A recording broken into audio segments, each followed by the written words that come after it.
Welcome to the Stupid Genius. We are in the drug, disease and mnemonic series, and today we are going to talk about the distribution of drug. हम pharmacokinetics पढ़ रहे थे, and in the pharmacokinetics we have talked about what is the absorption. Now it's time to talk about what is the distribution. So what is the distribution? चलो वहीं बात करते हैं. Okay. So distribution is basically the movement of the drug from the systemic circulation. The movement of the drug from the systemic circulation into the different tissues. तो उसको बोलते हैं distribution. कि अगर कोई आप दवाई खा रहे हो, राइट, तो आपकी बॉडी में वो दवाई फ्रॉम द सर्कुलेशन किस किस टिश्यू में जा रही है और कितना जा रही है, that we are going to talk and understand. So what is distribution? It is the process by which the drug get distributed, यानी कि मूव्ड फ्रॉम ब्लड स्ट्रीम, मतलब systemic circulation, throughout the different tissue of the body. यानी कि आपकी blood stream से जो दवाइयाँ हैं वो कितनी टिश्यू में जा रही है ना, उसको हम डिस्ट्रीब्यूशन बोलते हैं, राइट. चलो, तो डिस्ट्रीब्यूशन का डेफिनेशन ही देखना है आपको. उसके बाद आपको जो पढ़ाई करनी है वो 5 फैक्टर्स पढ़ना है. फैक्टर्स का मतलब क्या कि those factors which are affecting the distribution की process. So these are the 5 factors. First is blood flow, दूसरा permeability of the capillaries, third is plasma protein binding, solubility and the affinity for the tissues. Okay, तो चलो एक एक करके पढ़ाई करते हैं. What is blood flow? तो अगर सपोज कोई ऑर्गन है, right, organ with a more blood flow, उसमें क्या होगा? अगर किसी ऑर्गन में ब्लड फ्लो ज़्यादा है तो वहाँ पे दवाई ज़्यादा डिलीवर होगी. तो basically in our brain, liver and kidney the blood flow is more, है ना. और आपको तो पता है कि चाहे जो हो जाए ब्रेन में ब्लड फ्लो मेंटेन रहना ही चाहिए, है ना. तो ब्लड फ्लो मेंटेन्ड है तो वहाँ पे क्या है, दवाई की डिस्ट्रीब्यूशन ज़्यादा होगी, ठीक है. यानी कि उस एरिया में दवाइयाँ ज़्यादा जाएंगी, ठीक है. और suppose organ which has a less blood flow, for example skin and adipose tissue, वहाँ पे क्या होगा? ऑल्सो GIT, जब हम, पता है ना आपको कि जब हम खाना नहीं खाते या फिर हम स्ट्रेस में होते हैं, सिंपैथेटिक सिस्टम जब एक्टिवेटेड होती है तो GIT की ब्लड सप्लाई को हम रिड्यूस कर देते हैं. तो organ with less blood flow will get the less drug from the circulation. तो वहाँ पे डिस्ट्रीब्यूशन डिक्रीज हो जाती है. तो अगेन दिस पॉइंट का उतना कोई वैल्यू नहीं है, because the blood flow is will keep on changing according to the situation कि पैरासिम्पैथेटिक सिस्टम एक्टिवेटेड है कि सिंपैथेटिक सिस्टम एक्टिवेटेड है ना, या फिर आप किस स्टेट में हो. तो इस पे ये बहुत ज़्यादा वैरी करता है. But there is a condition of a shock. अगर कोई पेशेंट शॉक का है तो उस केस में क्या, ब्लड फ्लो बहुत ही ज़्यादा कम हो जाती है, राइट. तो वहाँ पे distribution of the drug can decreases, but not that much, क्योंकि आपको पता है कि 100% ब्लड सप्लाई तो किसी भी ऑर्गन की हम काटते नहीं हैं. अगर मैं कहूँ कि आपका सिंपैथेटिक सिस्टम एक्टिवेटेड है तो इसका मतलब ये थोड़ी कि सिंपैथेटिक सिस्टम एक्टिवेट होगा तो आप 100% ब्लड सप्लाई किसी भी ऑर्गन में काट दो, वैसे तो ऑर्गन ही डैमेज हो जाएगा. So it will decrease the distribution of the drug but not completely stop the distribution. तो नॉट दैट इंपॉर्टेंट टॉपिक, कोई नहीं पूछता है. बस for the knowledge you must remember it कि अगर किसी ऑर्गन में ब्लड सप्लाई ज़्यादा है तो वहाँ पे ड्रग डिस्ट्रीब्यूशन भी ज़्यादा होने की संभावना है. But again we have 5 different factors which affects. Second, affinity for the tissue. Affinity for the tissue का मतलब क्या है कि अगर मैं आपसे ये बोलूँ कि अगर कोई ड्रग है, ड्रग X, मैं आपको बोल रहा हूँ कि अगर सपोज हमारे पास एक ड्रग X है जिसकी एफिनिटी फॉर द लिवर बहुत ज़्यादा है and affinity for the kidney कम है, तो आप मुझे ये बताओ कि ये जो ड्रग X है इसकी डिस्ट्रीब्यूशन ज़्यादा कहाँ पे होगी, किडनी में होगी कि लिवर में होगी? ऑब्वियसली लिवर में होगी, because the drug X has more affinity towards the liver tissue than the kidney वाला टिश्यू, राइट. तो that also play a important role कि कोई भी ड्रग है उसकी किस टिश्यू से एफिनिटी ज़्यादा है, तो वहाँ पे वो एक रोल प्ले करता है. अगेन ऑल्सो नॉट इम्पॉर्टेंट, क्योंकि इससे भी कोई चीज़ हमारे पास साबित नहीं होती. हाँ, कुछ जगह पे जैसे कि अगर सपोज कोई ड्रग है, कोई एक एंटीबायोटिक है जो कि सिर्फ किडनी में जाता है और बाकी जगहों पे नहीं जाता, तो सपोज कोई किडनी में इन्फेक्शन हुआ तो आप वो एंटीबायोटिक इस्तेमाल करोगे rather than the other antibiotic, क्योंकि वहाँ पे उसका डिस्ट्रीब्यूशन ज़्यादा है, यानी कि उसकी एफिनिटी फॉर द किडनी ज़्यादा है, इसलिए आप वो एंटीबायोटिक यूज़ करोगे. अगेन हम जब चैप्टर्स में मूव करेंगे सिस्टमिक वाइज पढ़ेंगे कि जब हम किडनी के बारे में पढ़ेंगे, इसके बारे में पढ़ेंगे, वहाँ पे हम सिखाएंगे कौन से ड्रग की एफिनिटी कितनी है. अभी फिलहाल के लिए ये आप याद रखो कि distribution is also affected by the affinity for the tissue. ठीक है, now okay. Third point is the barrier और the permeability of the capillaries. So we know we have 3 types of the capillaries. One is continuous capillaries, जिसमें क्या होता है, capillaries में कोई छेद नहीं होते, राइट. एक कंटिन्यूस बना होता है और बैरियर की तरह होता है. Again there is a fenestration. Fenestration का मतलब छेद टाइप का, जैसे यहाँ पे है ना, इसको बोलते हैं फेनिस्ट्रेटेड कैपिलरीज. एंड दूसरा है साइनोसोडल कैपिलरीज. उसमें कॉर्ड लाइक स्ट्रक्चर बनता है जिसकी मदद से ब्लड इजिली इन आउट कर सकता है. तो बेसिकली फंडा क्या है, इफ़ यू हैव फेनिस्ट्रेटेड कैपिलरीज और साइनोसोडल कैपिलरीज, उसमें क्या होगा, आपको छेद मिलेगा, राइट. तो जो ड्रग हमारा है, सपोज ड्रग जो हमारा है वो ईजिली क्या कर पाएगा, it can easily move out from the capillaries into the different tissues of the body. Suppose liver है, लिवर में आपकी ब्लड वेसल्स जा रही है, तो ब्लड के लूमेन में ड्रग है, राइट. लूमेन से निकल के पैरेन्काइमा में जाने के लिए आपको फेनिस्ट्रेशन चाहिए, राइट. तो वो फेनिस्ट्रेशन इंपॉर्टेंट है. तो अगर किसी कैपिलरीज में फेनिस्ट्रेशन या फिर साइनोसोड बोल रहा हूँ, फेनिस्ट्रेशन या फिर छेद ज़्यादा है, तो वहाँ पे ड्रग का डिस्ट्रीब्यूशन ज़्यादा हो जाएगा. अगेन एक और चीज़ है कंटिन्यूस कैपिलरीज. मानो मैंने अभी आपको क्या बोला कि ब्रेन में ब्लड का फ्लो बहुत ज़्यादा होता है, पर आपको ये भी पता है कि ब्रेन में ब्लड ब्रेन बैरियर होती है. यानी कि चाहे जितनी भी ब्लड फ्लो ब्रेन में हो, अगर ब्रेन में साइनोसोडल कैपिलरीज नहीं है तो डिस्ट्रीब्यूशन तो कम हो जाएगा, राइट. इसी बात से एक कॉन्सेप्ट निकल के आता है कि ब्लड ब्रेन बैरियर. अगर हमारे पास चाहे जितनी भी फ्लो, मैंने अभी आपको सिखाया ना कि ब्लड फ्लो पे भी चीज़ें डिपेंड करती है. तो if the organ with the more blood flow like brain, it will have more distribution of the drug. पर क्या ये ट्रू है, क्योंकि हमारे पास तो ब्रेन में क्या है, ब्लड ब्रेन बैरियर, यानी कि ड्रग को इस बैरियर को क्रॉस करना पड़ेगा, राइट. तो again this both factor plays important role in case of the distribution of the drug. तो if there is a continuous capillaries, उसमें क्या होगा कि जो हमारा ड्रग है वो ईजिली क्रॉस नहीं कर पाएगा. तो किस टाइप का ड्रग क्रॉस नहीं कर पाएगा, जो कि हाइड्रोफिलिक है, राइट. तो if a drug is large और a hydrophilic drug, it can not crosses the blood brain barrier. But again अगर कोई ड्रग ऐसा है जो कि लिपोफिलिक है, यानी कि लिपोफिलिक का मतलब क्या, जो लिपिड में सॉल्युबल है. हाइड्रोफिलिक का मतलब क्या, जो पानी में सॉल्युबल है. तो पानी में जो सॉल्युबल है वो तो क्रॉस नहीं कर पाएंगे बैरियर को, बट जो लिपिड में सॉल्युबल है वो क्या करेंगे, इजिली क्रॉस कर जाएंगे बैरियर को. तो distribution of the drug will increases if the drug is lipophilic and the distribution of the drug decreases if the drug is hydrophilic. समझा क्या. तो that's how the distribution is hampered. कि अगर continuous capillaries है तो वहाँ पे क्या होगा, आपको प्रॉब्लम होगी क्रॉस करने में, ठीक है. फॉर एग्जांपल हमारे पास ब्लड ब्रेन बैरियर होता है, हमारे पास ब्लड स्पम बैरियर होता है, ब्लड रेटाइनल बैरियर होता है. So these are the barrier which stop the drug from crossing the membrane. कौन से drug, again it only stops the drug which are larger और the drug which are hydrophilic, ठीक है. Lipophilic को problem नहीं होगी, क्यों, क्योंकि लिपोफिलिक तो ईजिली क्रॉस कर जाएगा, ठीक है. अब अगर आप मुझसे एग्जाम्पल पूछो कि सर कोई एग्जाम्पल बताओ, तो there is a condition call Parkinson's, ठीक है. अगर कोई पेशेंट है जिसको पार्किंसंस हुआ है, ठीक है, उस केस में क्या होता है, डोपामिन का लेवल जो होता है ना ब्रेन में, डोपामिन का लेवल क्या हो जाता है, ब्रेन में कम हो जाता है. तो एक तरीका है कि हम बाहर से डोपामिन दे देते हैं.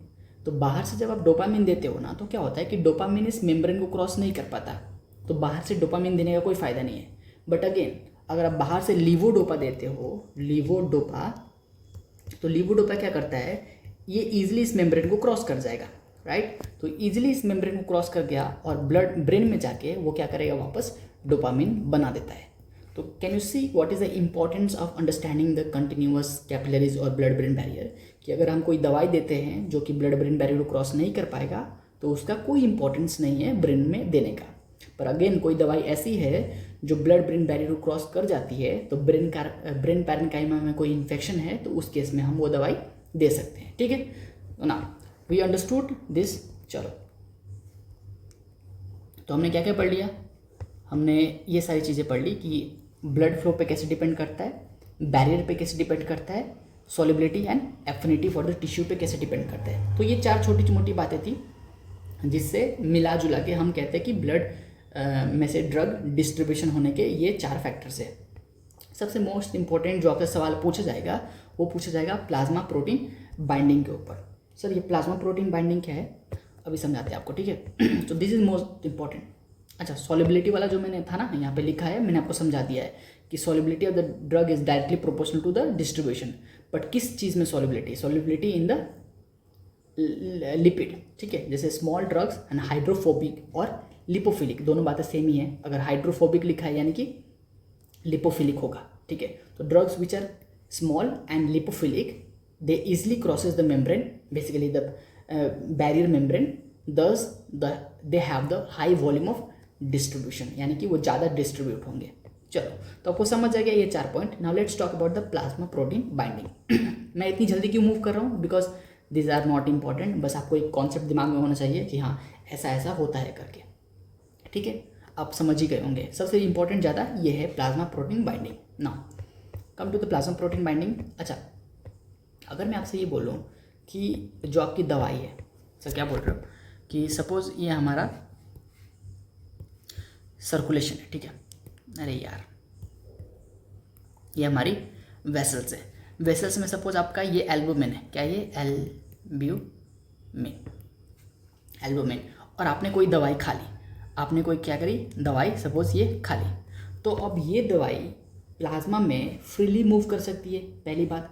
दूसरी, ये किसी प्रोटीन से बाइंड कर जाएगा। तो सपोज आपने जो दवाई खाई, ये सारी वो दवाइयाँ हैं, तो इसमें से कुछ दवाइयाँ क्या हो गई, इस एल्बुमिन से जाके बाइंड हो गई, ठीक है।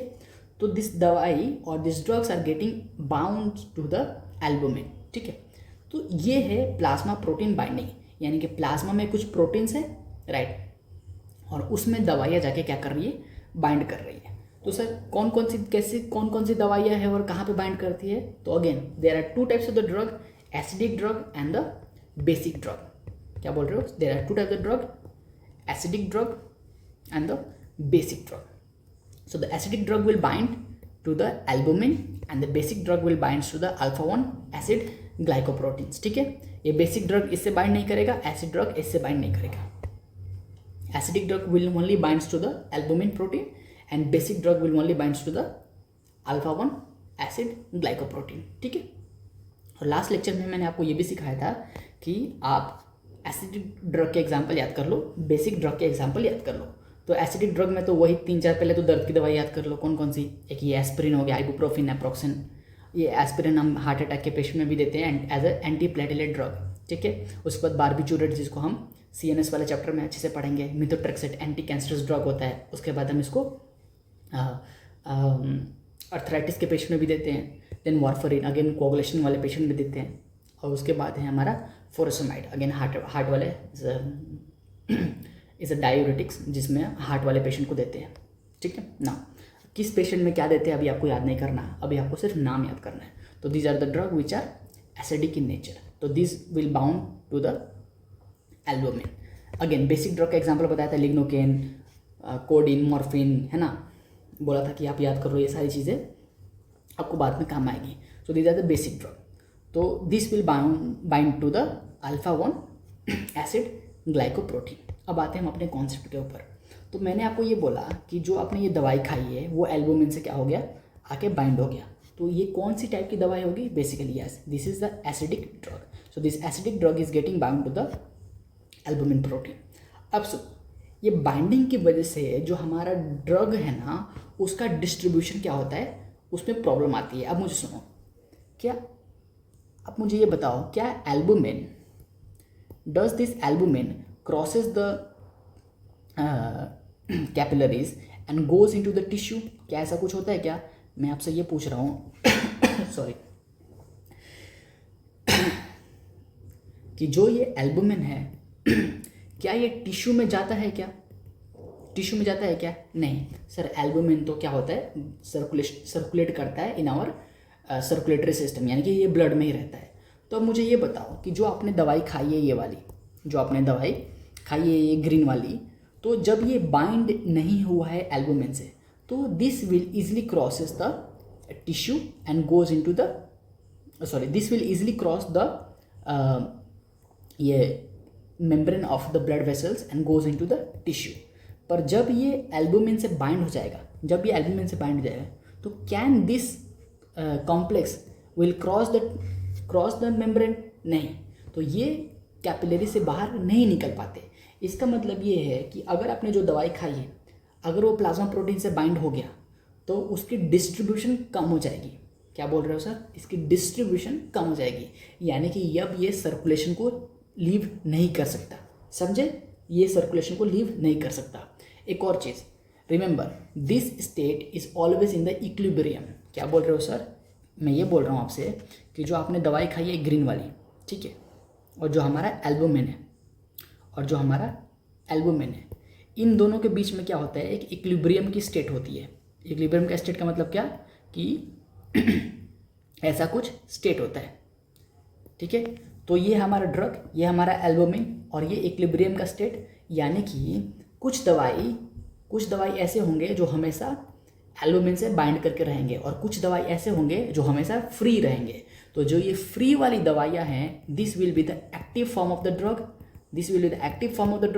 And this are consider non active form of the drug. कौन से? ये जो एल्बुमिन से बाइंड हो गए हैं, क्योंकि एल्बुमिन से एक बार जो ड्रग बाउंड हो गया वो तो किसी रिसेप्टर पे बाइंड ही नहीं कर पाएगा।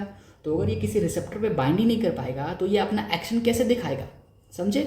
सर ये रिसेप्टर वाली कौन सी बात कर रहे हो? देखो, जब हम फार्माकोडायनेमिक्स पढ़ेंगे ना, उसमें हम आपको सिखाएंगे कि कोई भी ड्रग का एक्शन आने के लिए उसको फ्री फॉर्म में होना चाहिए और वो अपने रिसेप्टर से बाइंड करना चाहिए, तभी उस ड्रग का एक्शन आएगा। पर अगर ये ड्रग किसी प्रोटीन से बाइंड कर जाती है तो उसका प्रोटीन का कॉम्प्लेक्स बन गया, तो अब ये वाली ड्रग तो रिसेप्टर से बाइंड कर ही नहीं पाएगी, यानी कि इसका फार्माकोलॉजिकल एक्शन नहीं आएगा। तो किसका आएगा? ये जो free form of the drug है उसका फार्माकोलॉजिकल एक्शन आएगा।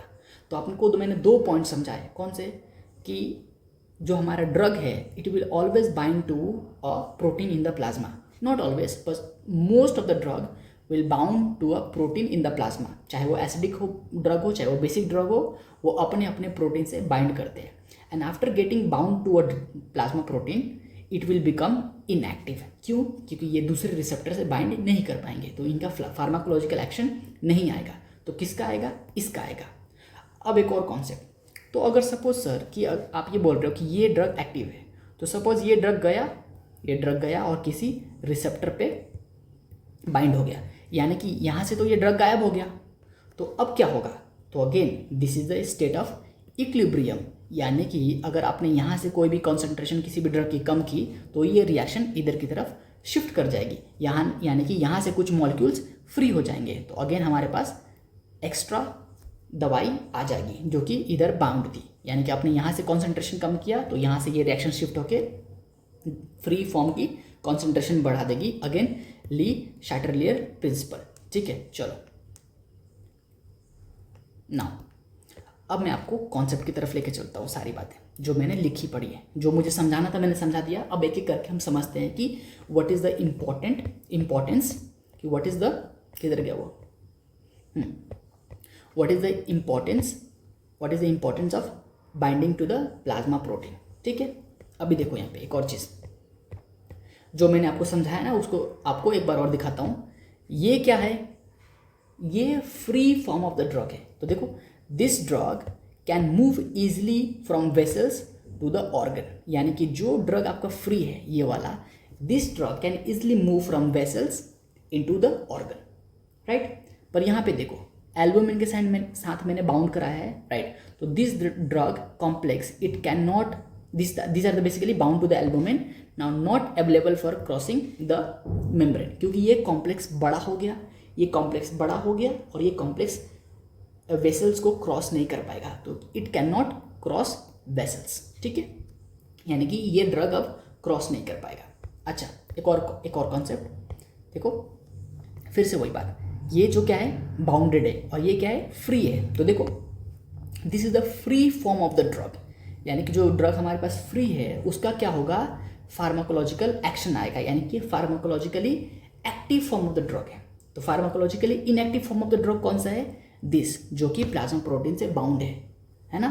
तो bounded to and considered non active form of the drug, right, because it does not crosses the membrane क्योंकि ये कॉम्प्लेक्स बहुत बड़ा है तो ये मेम्ब्रेन को क्रॉस नहीं कर पाएगा, because it does not crosses the membrane, it does not binds to the receptor, है ना, ये अपने रिसेप्टर से बाइंड नहीं कर पाएगा, and it does not exhibit pharmacological action, यानी कि इसका कोई फार्माकोलॉजिकल एक्शन भी नहीं आने वाला।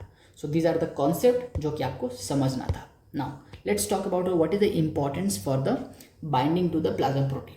तो मेरे हिसाब से 3 इंपॉर्टेंट बातें आती है। चलो, first volume of distribution. Sir हम डिस्ट्रीब्यूशन पढ़ रहे हैं, जिसका मतलब होता है कि movement of the drug from the systemic circulation into the tissue, that is distribution. तो ये वॉल्यूम ऑफ डिस्ट्रीब्यूशन क्या है, उसकी कैलकुलेशन है। जब आप उस वैल्यू को कैलकुलेट कर लेते हो ना, जैसे अब मैं आपको बोलूँ कि क्लोरोक्विन का वॉल्यूम ऑफ डिस्ट्रीब्यूशन 1300 से ज़्यादा है, तो आप बोल रहे हो कि volume of distribution is calculated form of the distribution of the drug. समझे क्या? उसको बोलते हैं वॉल्यूम ऑफ डिस्ट्रीब्यूशन, यानी कि आपने कैलकुलेट करके बताया कि ये है वॉल्यूम ऑफ डिस्ट्रीब्यूशन। तो बेसिकली वही बात चल रही है, बस उसकी जो थ्योरेटिकल बात थी उससे हम बेसिकली उसको कैलकुलेट कर रहे हैं। ठीक है, चलो, तो ये हमारा कॉन्सेप्ट है and this one is our calculation. तो distribution is the concept and the volume of distribution is the calculation of the distribution. ठीक है ना, अब मैं आपसे ये बोल रहा हूँ कि पहला point, volume of distribution increases when plasma protein binding decreases. Sir इसका मतलब क्या? इन्वर्सली प्रोपोर्शनल है ना, दिखाता हूँ। ये देखो, मैं आपसे ये बोल रहा हूँ कि अगर ये ड्रग जो है ना, ये सारे जो ड्रग हैं, अगर ये सब जाके एल्बुमिन से बाइंड हो जाएंगे, क्या बोल रहे हो सर? अगर ये सारे जाके एल्बुमिन से बाइंड हो जाएंगे तो क्या ये मेम्ब्रेन क्रॉस करके जा पाएंगे? नहीं जा पाएंगे, यानी कि इनका वॉल्यूम ऑफ डिस्ट्रीब्यूशन कम हो जाएगा। यानी कि अगर प्लाज्मा बाइंडिंग प्रॉपर्टी इंक्रीज हुई, अगर प्लाज्मा बाइंडिंग प्रॉपर्टी इंक्रीज होती है तो वॉल्यूम ऑफ डिस्ट्रीब्यूशन डिक्रीज होता है। तो ये क्या है? इन्वर्सली प्रोपोर्शनल है। देखो, बाइंडिंग, प्लाज्मा बाइंडिंग अगर इंक्रीज हुआ तो डिस्ट्रीब्यूशन क्या हो जाएगा? डिक्रीज हो जाएगा।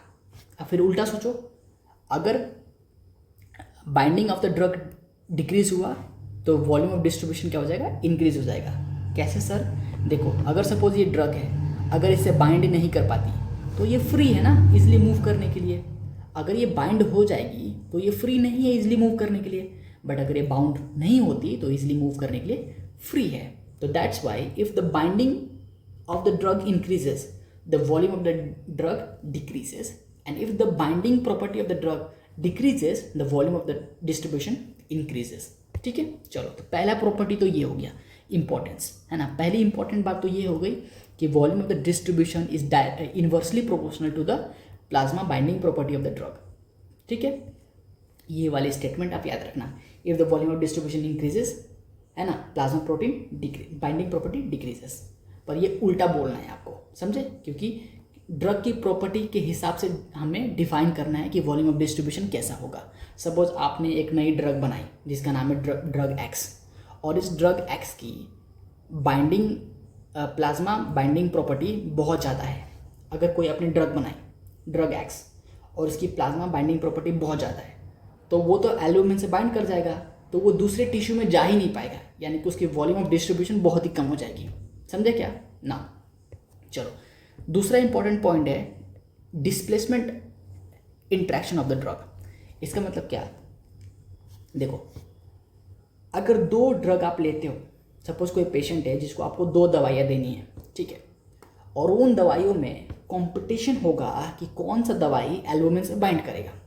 तो जिसकी एफिनिटी ज़्यादा होगी एल्बुमिन से बाइंड करने की वो तो बाइंड कर जाएगा, और जिसकी एफिनिटी कम होगी एल्बुमिन से बाइंड करने की वो बाइंड नहीं कर पाएगा। अब थोड़ा दिमाग लगाओ और सोचो, अगर दवाई 2 है हमारे पास, क्या है? दवाई 2 है। कौन कौन सी दवाई सर? हमारे पास दवाई एक्स एंड दवाई वाई है, ठीक है, यानी कि drug X and drug Y है हमारे पास।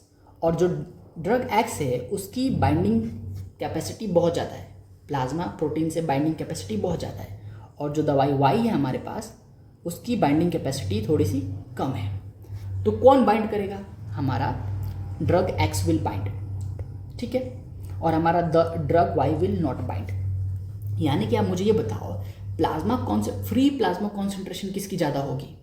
ठीक है, प्लाज्मा में सपोज आपने दोनों दवाई सेम दिया है, मैं क्या बोल रहा हूँ कि आपने 100 mg दोनों का दिया है, दोनों की दवाई की आपने क्या दी है? 100 mg दिया है, ठीक है, और दोनों दवाइयाँ प्लाज्मा में 100 mg है, पर बाउंडेड कौन ज़्यादा है? बाउंडेड है दवाई X and non bounded form में है दवाई Y। यानी कि एक्टिव फॉर्म में ज़्यादा कौन है? एक्टिव फॉर्म में ज़्यादा आपका दवाई Y है। तो सोचो, अगर ये दवाई ज़्यादा एक्टिव फॉर्म में है तो इसका साइड इफेक्ट आने का या फिर टॉक्सिसिटी आने के चांसेस बहुत ज़्यादा होते हैं, है ना। मैं अभी आपको समझाता हूँ इंट्रैक्शन। 2 दवाइयों को एग्जाम्पल लेते हैं, चलिए। देयर इज 2 ड्रग्स जो आपको याद करना है। देखो, ये वाला एग्जाम्पल याद करना है। एक है वारफरिन एंड दूसरा है सल्फोनामाइड्स। ठीक है, वारफरिन हम देते हैं उन पेशेंट्स में जिनको हाइपरकोगुलेशन की प्रॉब्लम होती है। ठीक है, और सल्फोनामाइड्स एक एंटीबायोटिक है जो बैक्टीरियल इन्फेक्शन बेसिकली हम पेशेंट को देते हैं। नाउ कॉन्सेप्ट क्या है कि if you give both the drug, problem क्या होगी कि जो वारफरिन है उसकी प्लाज्मा बाइंडिंग कैपेसिटी थोड़ी सी कम होती है as compare to the sulphonamides. तो सल्फोनामाइड की प्लाज्मा बाइंडिंग प्रॉपर्टी ज़्यादा होती है। तो मैं आपसे ये बोल रहा हूँ कि सपोज पहले आपने किसी पेशेंट को वारफरिन पे रखा था, किसी पेशेंट को आपने वारफरिन दिया था, तो वारफरिन में देखो यहाँ पे ध्यान से कि most of the drug had already bound to the albumin and only 2 drugs are free and उसका ही फार्माकोलॉजिकल एक्शन आएगा कि नहीं आएगा? आएगा। पर ऊपर से अगर आपने सल्फोनामाइड्स दे दिया, ऊपर से क्या दिया आपने? सल्फोनामाइड्स दे दिया, तो this sulphonamide drug will displace all the warfarin drug from the albumin. क्या बोल रहे हो सर? कि ये जो सल्फोनामाइड है ये जाके क्या करेगा? इस वाले दवाई को हटा देगा। किसको? वारफरिन को हटा देगा, यहाँ से, और खुद जाके कहाँ लग जाएगा? यहाँ खुद जाके कहाँ पे लग जाएगा? खुद जाके लग जाएगा यहाँ पे, है ना। एक मिनट, खुद जाके कहाँ लग गया? यहाँ पे। और देखो कॉन्सेंट्रेशन ऑफ द वारफरिन क्या हो गया? फ्री ड्रग की अवेलेबिलिटी क्या हो गई? बढ़ गई। यानी कि मैं आपसे ये बोल रहा हूँ कि जो हमारा सल्फोनामाइड था वो तो क्या होगा? प्लाज्मा प्रोटीन से बाइंड हो गया, पर जो वारफरिन थी वो क्या हो गई? उसकी फ्री फॉर्म की कॉन्सेंट्रेशन बहुत ही ज़्यादा हो गई। यानी कि सपोज पहले आपने 100 mg वारफरिन का दिया था, उसमें से 90 जो दवाइयाँ थी वो प्लाज्मा प्रोटीन से बाइंड थी और सिर्फ 10 दवाइयाँ काम कर रही थी। ठीक है, वारफरिन का, तो उससे हमारा पेशेंट स्टेबल था। अब ऊपर से आपने सल्फोनामाइड दे दिया, तो अब क्या होगा? जो 90 पहले बाउंड था, जिसका एक्शन नहीं आ रहा था, अब वो सारे 90 फ्री हो गए। तो यानी कि पहले से 10 जो एक्टिव थे और नए 90 जो एक्टिव हो गए, यानी कि अब दवाई की कॉन्सेंट्रेशन 10 गुना ज़्यादा इफेक्ट करेगी। तो पहले जो पेशेंट स्टेबल था अब वो अनस्टेबल हो जाएगा। तो क्या होगा? वारफरिन का काम होता है कि ब्लड को थिन करना। अगर हाइपरकोगुलेटिव स्टेट है तो ब्लड को थिन करना। तो अगर सपोज आपने वारफरिन दे दिया तो क्या होगा? जो ब्लड पहले थिन थी अब ब्लीडिंग स्टार्ट होने लगेगी, इंटरनल ऑर्गन्स में ब्लीडिंग स्टार्ट होगी, मुंह से खून निकलने लगेगा, नाक से खून निकलेगा, आंखों से खून निकलेगा, कान से खून निकल जाएगा, इंटरनल ऑर्गन्स पे खून निकलने लग जाएगा। यानी कि सिर्फ एक दवाई देने से आपका क्या हो गया? प्लाज्मा प्रोटीन से डिस्प्लेसमेंट हो गया और जो पहले एक्शन x गुना था वो 10 टाइम्स बढ़ जाएगा। तो दैट इज़ द प्रॉब्लम कि अगर आपको 2 दवाई किसी पेशेंट को दे रहे हो तो आपको ये देखना होता है क्या इन दोनों दवाई में कोई इंट्रैक्शन हो रही है क्या। ठीक है, समझे क्या? तो सर इतना सारा पढ़ना पड़ेगा क्या? बिल्कुल इतना सारा पढ़ना पड़ेगा। कैसे पता लगेगा? As you move into the systemic chapters, हम हर एक चैप्टर्स में हर एक दवाई के बारे में ऐसे ही डिस्कस करेंगे। ये तो बस आपको एग्जांपल था क्योंकि अभी आप पढ़ रहे हो और आपको ज़्यादा कुछ पता नहीं है। तो by the time when you move to the systemic chapters, मतलब जब आप सिस्टम वाइज पढ़ोगे वहाँ पे हम हर एक दवाई को कंपेयर करेंगे डिफरेंट चीज़ों से, और वहाँ पे हम बताएंगे कि कोई अगर आप दवाई दे रहे हो तो दूसरी दवाई के साथ अगर आप उसको देना है तो उसको इंट्रैक्शन देखना पड़ेगा। And again not most of the drugs will have the interaction. कुछ ऐसी दवाइयाँ हैं जिनमें बहुत ही ज़्यादा इंट्रैक्शन होता है और हम उसको कहते भी हैं कि इस दवाई के साथ ये वाली दवाई मत देना। ठीक है, तो आपको ये सब याद हो जाएगा, इसमें टेंशन वाली कोई बात नहीं है। It was just an example जो हमें आपको बताना था। तो एट द एंड आपको क्या याद रखना है कि if you are giving a drug like sulphonamides and warfarin, you have to remember the interaction between them. तो यहाँ पे क्या लिखा है एक बार पढ़ के सुनाता हूँ मैं आपको। If plasma protein of the green drug is more, कौन सा? ये वाला sulphonamide. If the plasma protein binding है ना अब the green drug is more then it will displace the purple drug, यानी कि ये पर्पल ड्रग को क्या करेगा, डिस्प्लेस कर देगा। उसकी वजह से क्या होगा, the active form of the purple drug will increase. उसकी वजह से active form of the purple drug क्या हो जाएगी, इंक्रीज हो जाएगी, it will increase the free form of the warfarin, the side effect of the drug increases. समझे क्या, दैट वाज द कॉन्सेप्ट। तो ये इंपॉर्टेंट था, ठीक है। Now what is the third point, third point is the duration of action. Sir ये क्या है, अगर कोई आपने दवाई दी, ठीक है, तो मैं आपको बोल रहा हूँ कि आपने जो दवाई दी, जैसे आपने पैरासीटामोल दिया, ठीक है, और जस्ट एन एग्जांपल, आपको पता है ना कि पैरासीटामोल आपने जब खाई तो आपको पता है कि उसका हाफ लाइफ होता है लगभग 6 से 8 घंटे, यानी कि अगर आपको, चलो अभी तो नहीं पता होगा, पर आपको याद होगा कि जब आप बचपन में या फिर आजकल भी आपके घर पे जब आप पैरासीटामोल खाते हो तो आपके घर वाले बोलते हैं 6 घंटे हो गए क्या, 6 घंटे बाद दूसरी खा लेना, 8 घंटे बाद दूसरी खा लेना। तो ये क्या है, ये ड्यूरेशन ऑफ एक्शन है कि अगर कोई आपने कोई दवाई खाई पैरासीटामोल, ठीक है, और आपको बुखार नहीं उतरा, तो आपके पेरेंट्स ऑन द स्पॉट 1 घंटे बाद दूसरा दवाई नहीं देंगे, 2 घंटे बाद दूसरा दवाई नहीं देंगे, वो रुकते हैं कि अभी खाइए दवाई आपने, 6 घंटे रुको फिर दवाई खाना। ऐसा क्यों, क्योंकि जो आपका ड्यूरेशन ऑफ एक्शन है वो 6 घंटे का है, तो 6 घंटे के बाद ही आप दूसरा दवाई दो, वरना टॉक्सिसिटी हो जाएगी, ठीक है। ऑल्दो पैरासीटामोल के केस में नहीं होती, आप 2 भी खा लो तो कुछ नहीं होने वाला, क्योंकि पैरासीटामोल बहुत ही सेफ़ है। एक्चुअली सेफ़ नहीं है, पैरासीटामोल की जो टॉक्सिसिटी है ना वो 10 ग्राम के आसपास आती है, तो हम खाते हैं कितना है, 500 मिलीग्राम खाते हैं, ठीक है। चलो, तो ड्यूरेशन ऑफ एक्शन को इंक्रीज़ करता है, तो सर कैसे इंक्रीज़ करेगा, आप सुनो।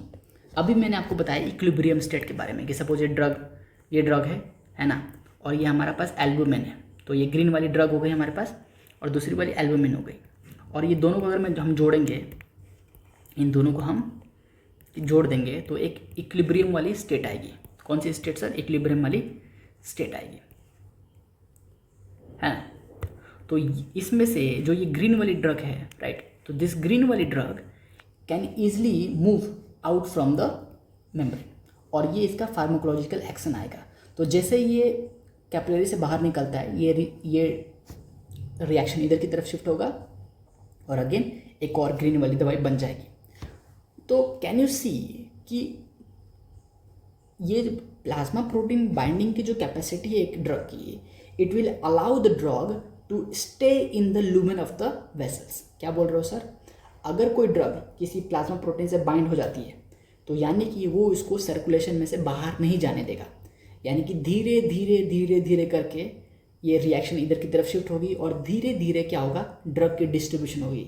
यानी कि जो दवाई है ना, जो दवाई 1 घंटे में ख़त्म हो जाने वाली थी सर्कुलेशन में से, अब वो दवाई 5 घंटे 6 घंटे बाद ख़त्म होगी। कैसे, धीरे धीरे यहाँ से ये टूटेगा और धीरे धीरे फ्री फॉर्म आएगा, और then the free form will go into the tissue और उसका फार्माकोलॉजिकल एक्शन आएगा। तो it will increases the duration of the action. कैसे, यहाँ पे समझाता हूँ। ये जो हमने दवाई खाई है पर्पल वाली, ठीक है, ये पर्पल वाली दवाई अगर आप ध्यान से देखो तो all the most of the दवाई एल्बुमिन से बाउंड हो गई, है ना। तो जो एल्बुमिन से बाउंड हो गई वो तो क्रॉस नहीं कर पाएगा, राइट, वो तो क्रॉस नहीं कर पाएगा, बट जो फ्री फॉर्म है it can easily get crossed. तो यहाँ पे क्या लिखा है, the free form of the दवाई will easily cross the membrane and goes into organ and then produce the response, यानी कि फार्माकोलॉजिकल रिस्पॉन्स इस दवाई से मिलेगी। अगेन देखो, ये वाली दवाई तो मूव नहीं कर पाएगी, राइट, ये वाली दवाई मूव नहीं कर पाएगी, राइट। तो the bounded drug stored as reserved, thus duration of the effect increases. कैसे, जैसे ये दवाई यहाँ से इधर गई, देखो यहाँ पे मैं आपको करके दिखाता हूँ, जैसे ये दवाई यहाँ से इधर गई तो यहाँ पे क्या होगा, इक्विलिब्रियम डिस्टर्ब हो गया। यहाँ पे क्या हुआ, equilibrium of the equilibrium will get disturb. उसकी वजह से क्या होगा, एक दवाई यहाँ से छूट के, एक दवाई यहाँ से निकल के और यहाँ पे वापस आ जाएगी, तो ये फिर मूव करेगी, फिर ये मूव करने के बाद ये गई तो फिर ये दवाई निकल के यहाँ पे आ जाएगी, राइट। तो फिर ये वाली दवाई गई, फिर ये दवाई निकल के ये दवाई गई तो दूसरी दवाई निकलेगी, फिर ये दवाई छूट के यहाँ पे आ गई। तो by the time can you see कि धीरे धीरे धीरे क्या होगा, एल्बुमिन से इक्विलिब्रियम डिस्टर्बेंस की वजह से एक एक दवाई क्या होगी, हाँ, एक एक दवाई क्या होगा, जो बाइंडिंग थी उसको टूटेगी और दवाई की free form will keep on maintaining, और उसकी वजह से क्या होगा, मेम्ब्रेन क्रॉस करके धीरे धीरे सिस्टमिक सर्कुलेशन से टिश्यू में दवाइयाँ जाएंगी और वहाँ पे फिर उसका इफेक्ट आएगा। तो that's how it increases the duration of the drug, ठीक है, ड्यूरेशन ऑफ द एक्शन। समझे क्या कि आपने जो दवाई खाई वो गया ब्लड वेसल्स में, it get bounce to the plasma membrane और plasma it will get bounce to the plasma protein, और प्लाज्मा प्रोटीन से बाइंड होने के बाद क्या होगा, धीरे धीरे क्या होगा, इट विल गेट डिटैच अगर इक्विलिब्रियम खराब होता है तो, एंड धीरे धीरे क्या होगा, टिश्यू में जाएंगे और वहाँ पे उनका फार्माकोलॉजिकल एक्शन आएगा। अब अगर आपको मैं बोलूँ कि एक बार सोचो कि अगर ये प्रॉपर्टी नहीं होती, अगर ये प्लाज्मा बाइंडिंग प्रॉपर्टी नहीं होती तो क्या होता कि सारी दवाइयाँ एक ही बार में हमारे सर्कुलेशन में से किसी टिश्यू में चली जाती है ना। अगर प्लाज्मा बाइंडिंग प्रॉपर्टी नहीं होगी तो सारी दवाइयाँ क्या होगी, एक ही बार में टिश्यू में चली जाएंगी।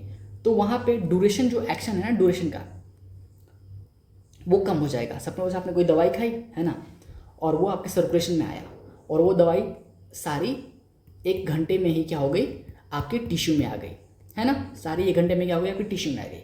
तो जो ड्यूरेशन ऑफ द एक्शन है ना वो खत्म हो जाएगी। कैसे खत्म होगी सर? अरे टिश्यू में जैसे आएगी ना तो ये क्या होगा, मेटाबॉलिज्म इसकी ज़्यादा होने लगेगी। कैसे? क्योंकि टिश्यू का मतलब तो लीवर भी होता है, तो जितनी दवाइयाँ बाकी टिश्यू में जाएगी उतनी लीवर में जाएगी और लीवर तो उनको मेटाबोलाइज कर देगा, तो जल्दी जल्दी मेटाबॉलिज्म होने लगेगा। एंड अगेन किडनी में जाएगी, किडनी में तो एक्सक्रीशन होता है, तो सारी दवाइयों का एक्सक्रीशन भी बढ़ जाएगा। तो अगर plasma protein binding capacity decrease होती है तो मेटाबॉलिज्म भी इंक्रीज हो जाएगा और एक्सक्रीशन भी इंक्रीज हो जाएगा। इसकी वजह से ड्यूरेशन ऑफ एक्शन डिक्रीज होता है। तो अगर किसी दवाई के पास ज़्यादा बाइंडिंग कैपेसिटी है तो वो देर तक काम करता है। ठीक है, चलो ना, इतना समझने के बाद it's come to the stupid genius clinic. उसमें मैं आपको एक केस समझाता हूँ। ठीक है, सपोज कोई पेशेंट है जिसको लीवर फेलियर है। क्या है सर? उसको लीवर फेलियर है। तो अगर लीवर फेलियर है तो आपको पता है लीवर क्या प्रोड्यूस करता है? Plasma protein. तो अगर किसी पेशेंट का लीवर काम ही नहीं कर रहा तो क्या उसमें एल्बुमिन बनेगा? क्या नहीं बनेगा।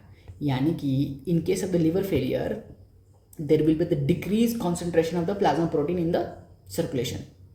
उसकी वजह से क्या होगा?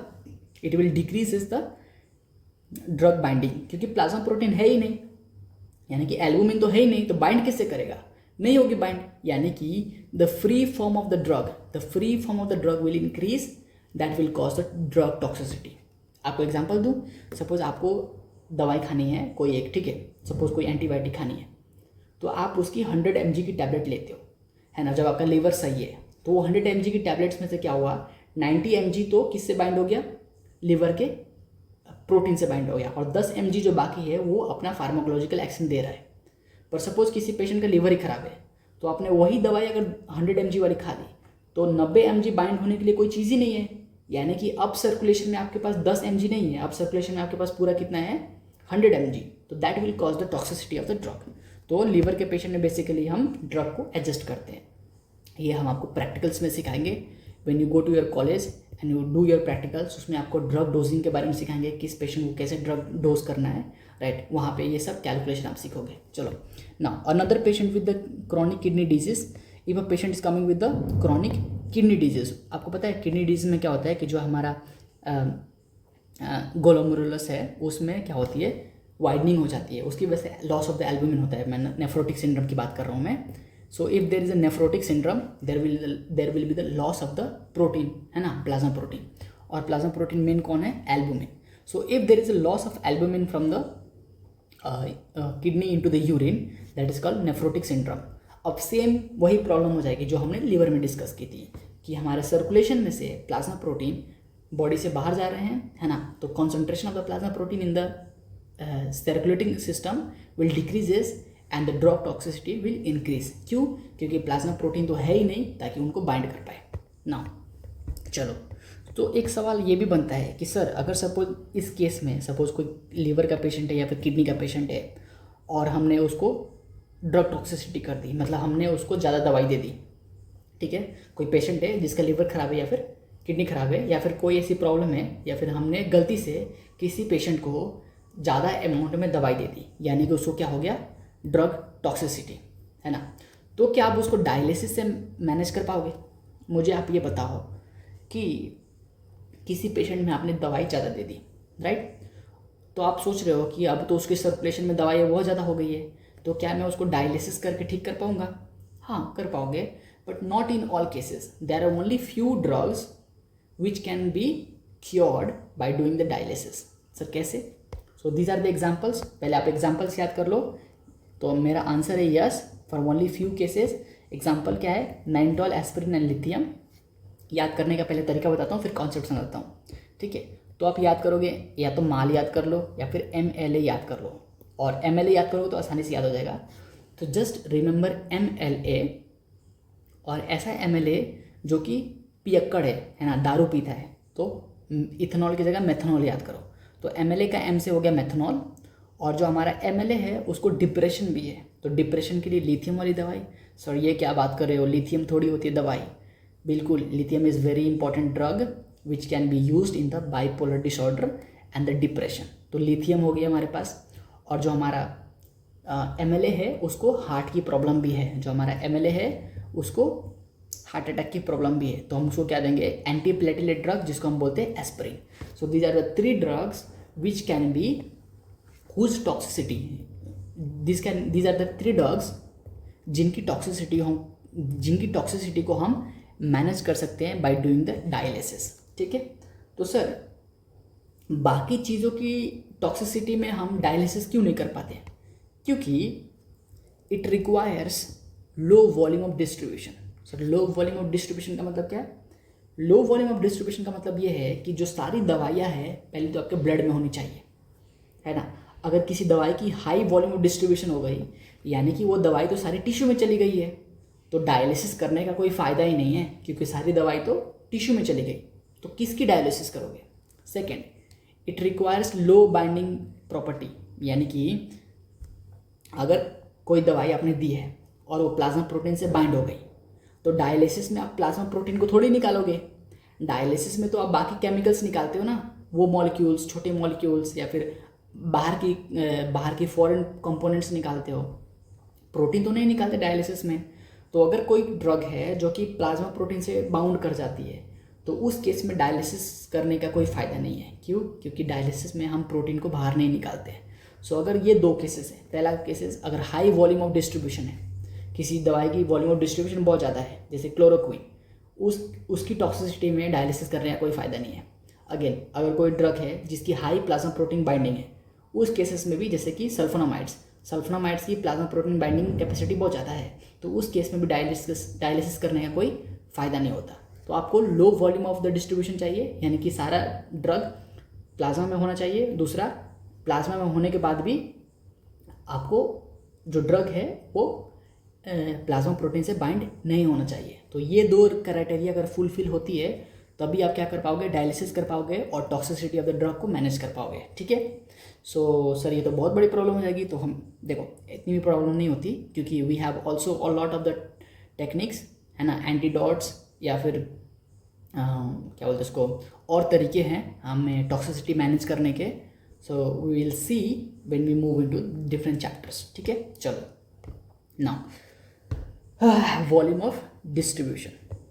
तो अब हम बात करते हैं कि what is the volume of distribution. तो मैंने आपको समझाया कि the distribution is the concept and the volume of distribution is the calculation of that concept. ठीक है, जैसे मैं समझता हूँ वैसे मैं आपको समझा रहा हूँ, कहीं बुक में नहीं लिखी ऐसी कुछ. ये जो मैंने बातें अभी बोली है ना कि distribution is a concept, volume of distribution is the calculation of the concept, ये कोई बुक में नहीं लिखा, ये मैं जो समझता हूँ आपको वो समझा रहा हूँ. ठीक है, चलो ना, ये क्या है? ये थ्योरेटिकल वैल्यू है, वॉल्यूम है, that relates the amount of the drug in the body to the concentration of the drug in the plasma. Sir ये क्या पढ़ दिया? ये डेफिनेशन ये लिखा है, फॉर्मूला लिखा पड़ा. ये फॉर्मूला कैसे है? ये देखो, ये रहा फॉर्मूला.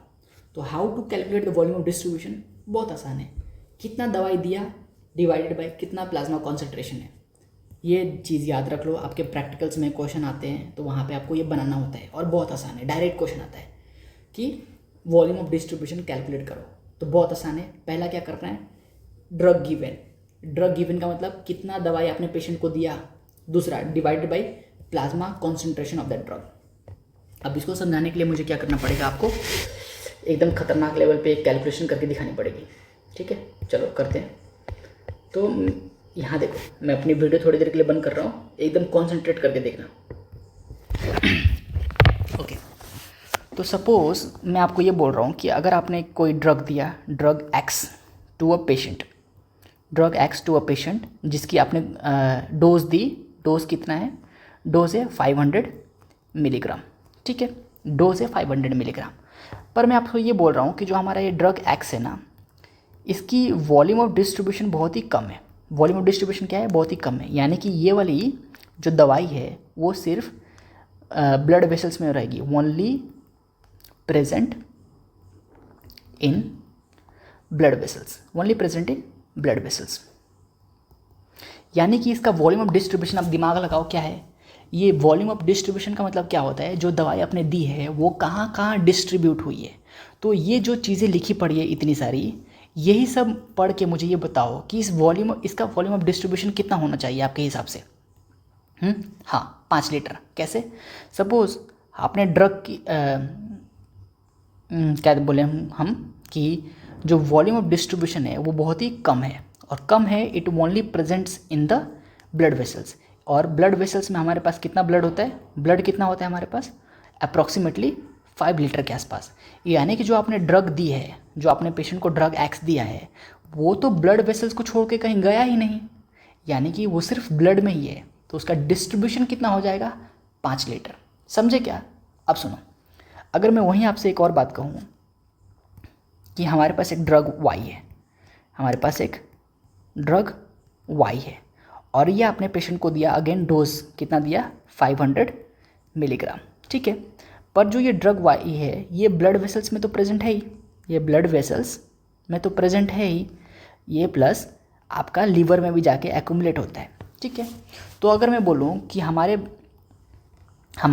ब्लड वेसल्स की इसकी वैल्यू कितनी है हमारे पास, इसकी वैल्यू हमारे पास 5 लीटर है, और हम इमेजिन कर लेते हैं कि जो हमारा लीवर है उसकी वॉल्यूम है हमारे पास 3 लीटर। तो अब मुझे ये बताओ कि वॉल्यूम ऑफ डिस्ट्रीब्यूशन इस केस में कितना होता है। तो वॉल्यूम ऑफ डिस्ट्रीब्यूशन इस केस में होता है 5 litre plus 3 litre is equals to 8 litre. अब आपको समझ आ रहा है कि what is the volume of distribution, कि वॉल्यूम ऑफ डिस्ट्रीब्यूशन आपको सिर्फ यही चीज़ बताती है कि कोई भी ड्रग आपने अगर किसी पेशेंट को दिया है तो वो आपकी बॉडी में कितना डिस्ट्रीब्यूट हुआ है, कितना वॉल्यूम में प्रेजेंट है। समझे क्या, कि कितना वॉल्यूम में वो ड्रग प्रेजेंट है। तो volume of distribution will tell you this. First case में मैंने आपको क्या समझाया कि ड्रग एक्स है, वो ड्रग एक्स अगर किसी पेशेंट को आपने 500 मिलीग्राम दिया तो उसका वॉल्यूम ऑफ डिस्ट्रीब्यूशन अगर कैलकुलेट करना हो तो हमें देखना पड़ेगा कि वो ड्रग कहाँ कहाँ प्रेजेंट है। तो अगर सपोज वो ड्रग सिर्फ ब्लड वेसल्स में प्रेजेंट है तो ब्लड में कितना वॉल्यूम है हमारे पास, सिर्फ 5 लीटर है, तो वॉल्यूम ऑफ डिस्ट्रीब्यूशन सिर्फ 5 लीटर हो जाएगी। पर अगर कोई ड्रग एक्स वाई है जिसका सेम हमने क्या दिया, डोज दिया, सेम डोज कितना दिया, 500 मिलीग्राम, तो और वो ड्रग आपके ब्लड वेसल्स में तो प्रेजेंट है ही, आपके लीवर में भी प्रेजेंट है। तो मैंने एक हाइपोथेटिकल वैल्यू निकाली कि अगर सपोज ब्लड वेसल्स का हमारे पास वॉल्यूम 5 लीटर है और लीवर का हमारे पास 3 लीटर है, तो दोनों को मिला के जो हमारी ड्रग है वो कहाँ कहाँ प्रेजेंट है, 8 लीटर के वॉल्यूम में प्रेजेंट है। तो this is the volume of distribution of that drug. समझा क्या? चलो एक और चीज़ आपको दिखाता हूँ, ये कॉन्सेप्ट याद रखो, ये बुक्स में नहीं लिखी पड़ी, ठीक है ना। मुझे मिटाना चाहिए था क्या ही फ़र्क पड़ता है। ओके चलिए, तो we came to our topic again कि what is volume of distribution. ना यहाँ पे मैंने लिखा भी है कि what is the significance of this volume of distribution, how widely is distributed throughout the body. अभी सिखाया कि प्लाज्मा में तो है ही, प्लस आपके लीवर में भी प्रेजेंट है, तो प्लाज्मा प्लस लीवर का वॉल्यूम मिला के वॉल्यूम ऑफ डिस्ट्रीब्यूशन होता है। तो प्रॉब्लम क्या है कि आप कितनी बार देखोगे कि दवाई कौन कौन सी जगह गई है ना। अगर आपने सपोज किसी पेशेंट को पैरासीटामोल दिया, ठीक है, तो 500 मिलीग्राम पैरासीटामोल आपने दिया और आपको वॉल्यूम ऑफ डिस्ट्रीब्यूशन कैलकुलेट करना है, तो आप ये थोड़ी कैलकुलेट करने बैठोगे कि ब्लड में कितना है, किडनी में कितनी गई, लीवर में कितनी गई, ब्रेन में कितनी गई, हाथों में कितनी आई, पैरों में कितनी गई। That is not possible. Calculating by this approach जो मैंने अभी आपको बताया सिखाने के लिए, दैट इज़ नॉट पॉसिबल। आप हर पेशेंट में कोई भी दवाई दी आपने, वहाँ पे जा के निकाल के थोड़ी देख पाओगे कि यहाँ हार्ट में इतनी % गई, ब्रेन में इतनी % गई, किडनी में इतनी % गई। That is not possible. So what we do, we just calculate that कि हमने कितना ड्रग दिया था और प्लाज्मा में कितना बचा रह गया। समझे? दिमाग से सोचो, खोलो दिमाग को, जैसे हम फिजिक्स में खोलते थे ना दिमाग को, भाई क्यों हो रहा है, कितना ड्रग आपने दिया डिवाइडेड बाय कितना ड्रग प्लाज्मा में रह गया, उसको हम डिवाइड करेंगे तो एक हायर वैल्यू आएगी। ठीक है, तो सपोज मैं आपको एक एग्जांपल देता हूँ। सपोज आपने ड्रग दिया 500 मिलीग्राम, आपने क्या दिया 500 मिलीग्राम दिया, और वो दवाई सारी प्लाज्मा में ही रह गई, वो दवाई सारी क्या हो गई, प्लाज्मा में ही रह गई। तो कॉन्सेंट्रेशन क्या हो जाएगा, 500 मिलीग्राम पर 5 लीटर्स। ठीक है, जो मैंने आपको उस वक्त लिखा था ना, मैं आपको अभी प्रैक्टिकली लिख के समझा रहा हूँ कि द फॉर्मूला सेज कि what is the concentration of the drug that you have given. तो 500 मिलीग्राम अपने पेशेंट को दिया था पैरासिटामोल, और मैं हाइपोथेटिकली सोच रहा हूँ कि वो सारी 500 मिलीग्राम आपके प्लाज्मा के अंदर ही है, किसी भी ऑर्गन्स में नहीं गई। तो what is the plasma concentration of the दवाई, ये 500 दिया था 5 लीटर के अंदर ही है। समझे? कॉन्सेंट्रेशन कैसे निकलता है, मास बाय वॉल्यूम होता है ना, तो मास कितना दिया है 500 मिलीग्राम डिवाइडेड बाय वॉल्यूम कितना है 5 लीटर प्लाज्मा का। तो अब सोचो, इससे और इससे तो ये मर गया, राइट? तो हमारा 5 लीटर क्या आ जाएगा, वॉल्यूम ऑफ डिस्ट्रीब्यूशन आ जाएगा।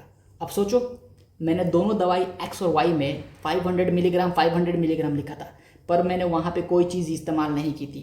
500 मिलीग्राम मैंने इस्तेमाल किया नहीं किया, 500 मिलीग्राम इस्तेमाल किया नहीं किया, मैंने डायरेक्ट 5 लीटर आपको आंसर बताया। कैसे? क्योंकि मुझे पता है कि कॉन्सेप्ट क्या है। तो कॉन्सेप्ट क्या है, the volume of distribution will tell you कि कोई भी ड्रग आपकी बॉडी में कहाँ कहाँ प्रेजेंट है।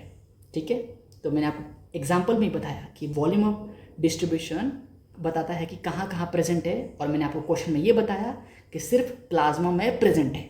तो प्लाज्मा की वॉल्यूम कितनी है, 5 लीटर। अगेन दूसरा एग्जांपल, मैंने आपको ये बोला कि प्लाज्मा में प्रेजेंट है प्लस लीवर में प्रेजेंट है, तो volume of distribution plasma plus liver यानी कि 8 लीटर। समझे क्या? तो ये चीज़ कैलकुलेट करनी बहुत ही इम्पॉसिबल है, इसलिए हम क्या करते हैं कि हमने ये फॉर्मूला बनाया है। कौन सा फॉर्मूला, ये वाला फॉर्मूला। समझे क्या? तो इस फॉर्मूला में आपको 2 चीज़ें चाहिए। पहली, आपने कितनी दवाई पेशेंट को दी थी, दूसरी प्लाज्मा कॉन्सेंट्रेशन कितनी है आपके पास। इन दोनों को जब डिवाइड कर दोगे तो आपका वॉल्यूम ऑफ डिस्ट्रीब्यूशन निकल जाएगा, जो कि मैंने अभी आपको यहाँ पे करके दिखाया। चलिए अब हम विदा नहीं लेते, आपको और समझाते हैं। तो what is the clinical importance of this question? The clinical importance of the question is to calculate the loading dose. Loading dose का मतलब क्या है कि पेशेंट को पहली दिन कितनी mg की दवाई देनी है। हमारे पास बहुत सारी ऐसी बीमारियां है, बैक्टीरियल इन्फेक्शन या फिर बहुत सारी ऐसी बीमारियां, उसमें जब हम दवाई देते हैं ना, तो उसमें पेशेंट को हम लोडिंग डोज देते हैं। लोडिंग डोज का मतलब क्या होता है कि फर्स्ट डोज जो होता है ना, वो हाई कॉन्सेंट्रेशन की होती है। जैसे मलेरिया का केस बताता हूँ आपको। मलेरिया का जब हम दवाई देते हैं तो उसमें पहली दवाई जो हम देते हैं वो 900 मिलीग्राम की होती है, और सेकेंड डे पे जो देते हैं वो 300 मिलीग्राम की होती है। वो हम सब आपको एंटीबायोटिक्स में सिखाएंगे, ठीक है? तो ये होता है लोडिंग डोज, यानी कि फर्स्ट डोज आपको ज़्यादा देना है। क्यों? क्योंकि वॉल्यूम ऑफ डिस्ट्रीब्यूशन को मेंटेन करना है। ठीक है, धीरे धीरे आपको समझ आ जाएगा कि लोडिंग डोज क्या होता है। And also to calculate the maintenance dose. तो ये मेंटेनेंस डोज वाला नेक्स्ट लेक्चर में जब हमको एक्सक्रीशन जब आपको पढ़ाऊंगा ना, तो वहाँ पे मेंटेनेंस डोज के बारे में बताऊंगा। ठीक है, चलो अब हमारे पास कुछ सवाल हैं, उन सवाल को हम करते हैं, और वो सवाल करने के बाद आपको क्या समझ आएगा कि what is the volume of distribution. Now basic question, बहुत आसान, कि a patient is given 200 milligram of the drug intravenously. इसका मतलब क्या है, बायो अवेलेबिलिटी आपको बता रहे हैं वो 200 मिलीग्राम है, मतलब आपके ब्लड वेसल्स में, आपके सिस्टमिक सर्कुलेशन में दवाई कितनी है, 200 milligram. The plasma concentration after equilibrium is 5 milligram per litre, यानी कि आपने जब दवाई दी तो कितनी थी, 200 मिलीग्राम दवाई थी, राइट? बट इक्विलिब्रियम आने के बाद दवाई कितनी बच गई, 5 मिलीग्राम पर लीटर, यानी कि 1 लीटर में 5 मिलीग्राम। तो आपको वॉल्यूम ऑफ डिस्ट्रीब्यूशन निकालना है, बहुत आसान है। आपने दवाई कितनी दी थी, 200 मिलीग्राम, 200 ऊपर रखो, डिवाइडेड बाय नीचे आपने कितनी प्लाज्मा कॉन्सेंट्रेशन कितनी आ गई, बच गई। तो plasma concentration 5 milligram per litre आ गया। तो मिलीग्राम से मिलीग्राम कट जाएगा, लीटर ऊपर चला गया, और 200 डिवाइडेड बाई 5 कर दो, राइट। तो 40 लीटर्स आपका वॉल्यूम ऑफ डिस्ट्रीब्यूशन आएगा, राइट। कैलकुलेट करो यार। तो जितना वॉल्यूम ऑफ डिस्ट्रीब्यूशन आता है, सपोज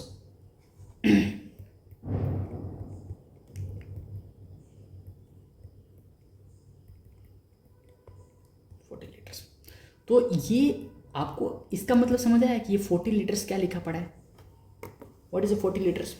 ये 40 लीटर्स ये आपको समझा रहा है कि इसमें से तो 5 लीटर, सपोज आप एग्जांपल के लिए लो, इसमें से 5 लीटर क्या होगा, प्लाज्मा होगा। बाकी के 35 लीटर किस बारे में बात हो रही है? बाकी के 35 लीटर बात हो रही है टिश्यू के बारे में। यानी कि 5 लीटर में ये जो हमारा 40 लीटर का डिस्ट्रीब्यूशन है, उसमें से 5 लीटर हमने प्लाज्मा कैलकुलेट किया है और बाकी 35 लीटर टिश्यू कैलकुलेट किया है। यानी कि जो आपकी ड्रग है इसकी डिस्ट्रीब्यूशन कितनी है, 40 लीटर्स में है। यानी कि आप इतनी दवाई जब देते हो तो उसका सैचुरेशन पॉइंट कितना आएगा, 40 लीटर्स के अंदर आएगा। ठीक है, चलो भाई जिसको नहीं समझ आ रहा ना, प्लीज़ फॉर्मूला याद कर लो और उसमें वैल्यू पुट कर देना। मेरा काम है मुझे आपको कॉन्सेप्ट सिखाना है, पर जिन बच्चों को कॉन्सेप्ट समझ नहीं आता मैं उनके लिए क्या ही कर सकता हूँ। ठीक है, चलो तो अभी इसमें आप अपनी वैल्यू पुट कर लेना। ठीक है ना, नेक्स्ट क्वेश्चन, आपको रिजल्ट इंटरप्रेट करना है। अ drug has volume of distribution 5 litre, मतलब वॉल्यूम ऑफ डिस्ट्रीब्यूशन क्या है, 5 लीटर है, सिर्फ 5 लीटर में ही होगी। ठीक है, तो what does this tell you about the distribution of the drug? सोचो, कन्फाइंड टू मेनली प्लाज्मा, सही लग रहा है। Distributed in the total body water, highly tissue bounded, ये तो बेकार है। Widely distributed in the fat, ये तो बेकार है। मुझे लग रहा है it is confined to the plasma, है ना। 5 लीटर का मतलब क्या है, आपकी ब्लड वॉल्यूम, राइट। तो अगर किसी ड्रग की डिस्ट्रीब्यूशन सिर्फ 5 लीटर ही है, यानी कि वो 5 लीटर के बाद डिस्ट्रीब्यूट हो ही नहीं पाएगा, यानी कि प्लाज्मा के बाहर वो जा ही नहीं पा रहा, समझे क्या। तो it is the option number 1। A drug has a volume of distribution 5 litre, what does it tell you? That means it is confined mainly to the plasma. ठीक है, नाउ लोडिंग डोज। ओके, पहले तो आप loading dose का formula समझो। Loading dose ये होता है कि volume of distribution multiplies by the plasma concentration. क्या बोल रहे हो सर? इन दोनों की मल्टीप्लिकेशन से क्या आता है, लोडिंग डोज आता है। मैं आपको एक बार लोडिंग डोज के बारे में समझाता हूँ, then you will understand it.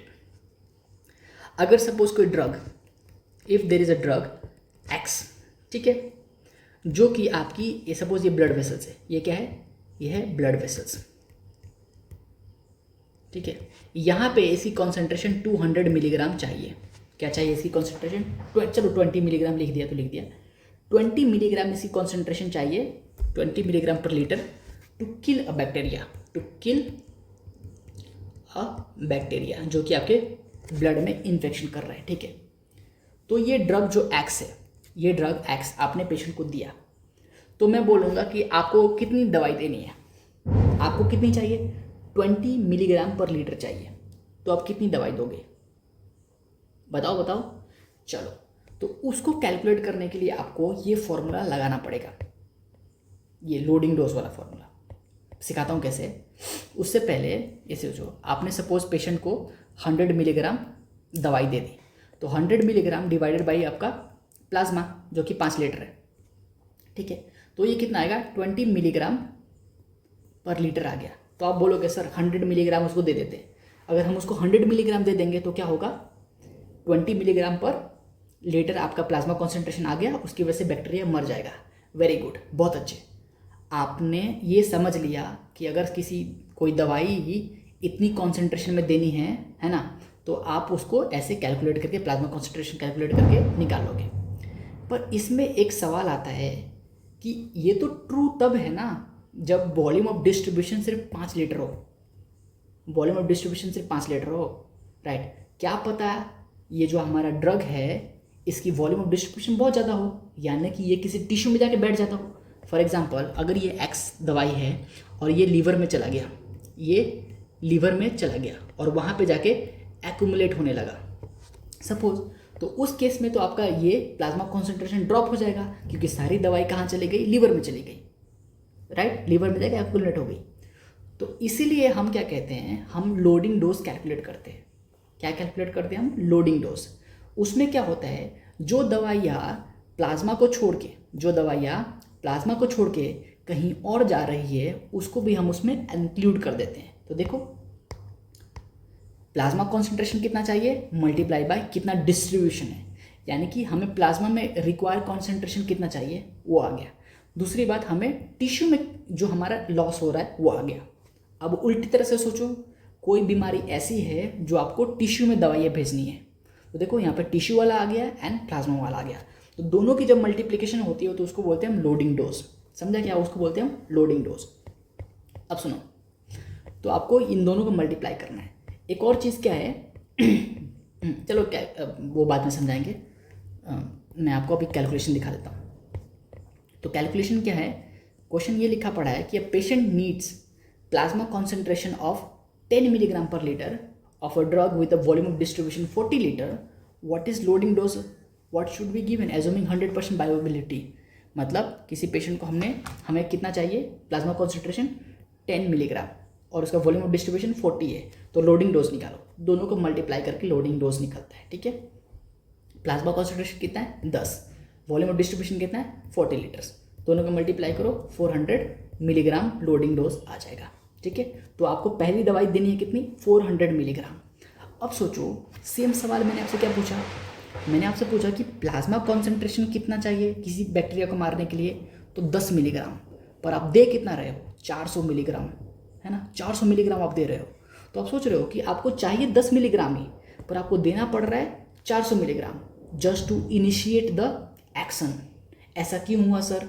ऐसा इसलिए हुआ कि बाकी की जो दवाइयाँ है ना, कितनी दवाइयाँ आपको कितना चाहिए था प्लाज्मा में 10 मिलीग्राम, यानी कि 5 लीटर में आपको चाहिए 50 मिलीग्राम, है ना, आपको चाहिए 50 मिलीग्राम प्लाज्मा में, पर आप 400 मिलीग्राम दे रहे हो, तो बाकी 350 सर कहाँ जा रहा है? बाकी 350 मिलीग्राम डिफरेंट टिश्यूज़ में जा रही है। समझे? तो that's how you understand the loading dose concept. अगर आप ये वाली दवाई नहीं देते, 350 मिलीग्राम एक्स्ट्रा नहीं देते, तो ये प्लाज्मा कॉन्सेंट्रेशन आप 10 मिलीग्राम ऑब्टेंड नहीं कर पाते, इसलिए हमें लोडिंग डोज देना पड़ता है। एक और तरीका है लोडिंग डोज समझने का कि जब तक आप लोडिंग डोज नहीं दोगे, है ना, तो आपकी जो वॉल्यूम ऑफ डिस्ट्रीब्यूशन होगी ना वो कंप्लीट नहीं हो पाएगी, यानी कि जो दवाइयाँ है वो पूरी बॉडी में इक्वली डिस्ट्रीब्यूट नहीं हो पाएगी, और जब तक इक्वली डिस्ट्रीब्यूट नहीं होगी उस दवाई का फार्माकोलॉजिकल एक्शंस नहीं आ पाता है। इसलिए हमें क्या कैलकुलेट करना पड़ता है loading dose. And how you calculate what is the requirement in the plasma multiply by the what is the distribution of the drug। इन दोनों को जब मल्टीप्लाई करोगे तो आपका क्या आएगा लोडिंग डोज आता है। ठीक है, चलो, तो व्हाट इज द रिक्वायरमेंट ये और what is the volume of distribution ये, दोनों को मल्टीप्लाई करो लोडिंग डोज आएगा 40। चलो समझा क्या? This is how you calculate loading dose. Now question number 4 is which of the following factor will increase the apparent volume of distribution. ठीक है, भाई वॉल्यूम ऑफ डिस्ट्रीब्यूशन की बात कर रहे हैं, कौन से इसमें से वॉल्यूम ऑफ डिस्ट्रीब्यूशन को क्या करेगी इंक्रीज करेगी? इंक्रीज प्लाज्मा प्रोटीन बाइंडिंग, इससे इंक्रीज होता है क्या वॉल्यूम ऑफ डिस्ट्रीब्यूशन? नहीं, इससे तो डिक्रीज होगा, क्योंकि अगर प्लाज्मा प्रोटीन से बाइंड हो गया तो वॉल्यूम ऑफ डिस्ट्रीब्यूशन डिक्रीज हो जाती है। डिक्रीज टिश्यू बॉन्ड बाइंडिंग, सही लग रहा है, टिश्यू बाइंडिंग अगर डिक्रीज होगी तो वॉल्यूम ऑफ डिस्ट्रीब्यूशन डिक्रीज हो सकता है। इंक्रीज लिपिड सॉल्युबिलिटी, अगर लिपिड सॉल्युबिलिटी इंक्रीज हो गई तो इजीली सॉल्युबल हो जाएगा, तो उसकी वजह से क्या होगा वॉल्यूम ऑफ डिस्ट्रीब्यूशन इंक्रीज होगा। तो ये वाला आंसर ज़्यादा सही लग रहा है, इंक्रीज लिपिड सॉल्युबिलिटी। तो अगर किसी ड्रग की लिपिड सॉल्युबिलिटी इंक्रीज हो गई तो वो इजीली मेम्ब्रेन क्रॉस करेगा और इजीली किसी भी चीज़ में किसी भी टिश्यू में डिस्ट्रीब्यूट हो जाएगा। तो lipid solubility is more correct answer, that will increase the volume of distribution. ठीक है, चलो applied concept again. After administration of the 500 milligram of a drug IV, मतलब बायोअवेलेबिलिटी 100% है, the plasma concentration is found to be 2 milligram per litre, यानी कि plasma concentration आपको कितना दे दिया 2 मिलीग्राम पर लीटर, और आपने दवाई कितने दी है 50 मिलीग्राम। कैलकुलेट VD, यानी कि चलो हम VD कैलकुलेट करते हैं। तो VD का फॉर्मूला क्या है हमारे पास VD का फॉर्मूला है ड्रग कितना दिया डिवाइड बाई कितना प्लाज्मा में रह गया। तो ड्रग कितना दिया था 50 मिलीग्राम दिया था, कितना प्लाज्मा में रह गया 200 milligram per litre, sorry 2 milligram per litre, यानी कि हमारा 250 बच गया ना वॉल्यूम ऑफ डिस्ट्रीब्यूशन। एक मिनट, आप मुझे अब ये बताओ कि बेस्ड ये पढ़ रहा हूँ मैं, बेस्ड ऑन योर आंसर से whether the drug is mainly in the plasma, extra cellular fluid और टिश्यू और फैट। बताओ वॉल्यूम ऑफ डिस्ट्रीब्यूशन कितना है? ज़्यादा है, यानी कि जो हमारा ड्रग है वो बॉडी के वेरियस टिश्यू में डिस्ट्रीब्यूट हो चुकी है। आप खुद सोचो ना यार, दिमाग लगाओ, आपने ड्रग कितना दिया है? 500 मिलीग्राम दिया है, प्लाज्मा में कितना रह गया? 2 मिलीग्राम पर ml, 2 मिलीग्राम पर लीटर, यानी कि आप मल्टीप्लाई भी करोगे 2 से 5 तो 10 मिलीग्राम आपके प्लाज्मा में रह गया। तो आपने दवाई दी 500 मिलीग्राम, प्लाज्मा में रह गया 10 मिलीग्राम, तो बाकी दवाई किधर गई? टिश्यू में चली गई यार। तो affinity for the tissue is more. Simple से, बहुत आसान है ये सब। बस आपको ना लग रहा है कि थोड़ा सा अजीब अजीब सा है, पर आसान बहुत है। अगर आप दिमाग खोल के सोचो ना कि जो आप दवाई दे रहे हो आपकी बॉडी में कहाँ जा रही है, क्या पूछ रहे हैं आपसे, बहुत आसान है। मैं भी ऐसे ही सोचता हूँ कि 500 मिलीग्राम दिया तो प्लाज्मा में कितना रहेगा? 2 मिलीग्राम पर लीटर, है ना? 2 मिलीग्राम पर लीटर, यानी कि टोटल कितना है प्लाज्मा में? 5 लीटर का प्लाज्मा है, तो 10 मिलीग्राम रह गया, तो बाकी 490 मिलीग्राम किधर गया? तो वो टिश्यू में चली गई। तो इस दवाई की वॉल्यूम ऑफ डिस्ट्रीब्यूशन बहुत ही ज़्यादा है।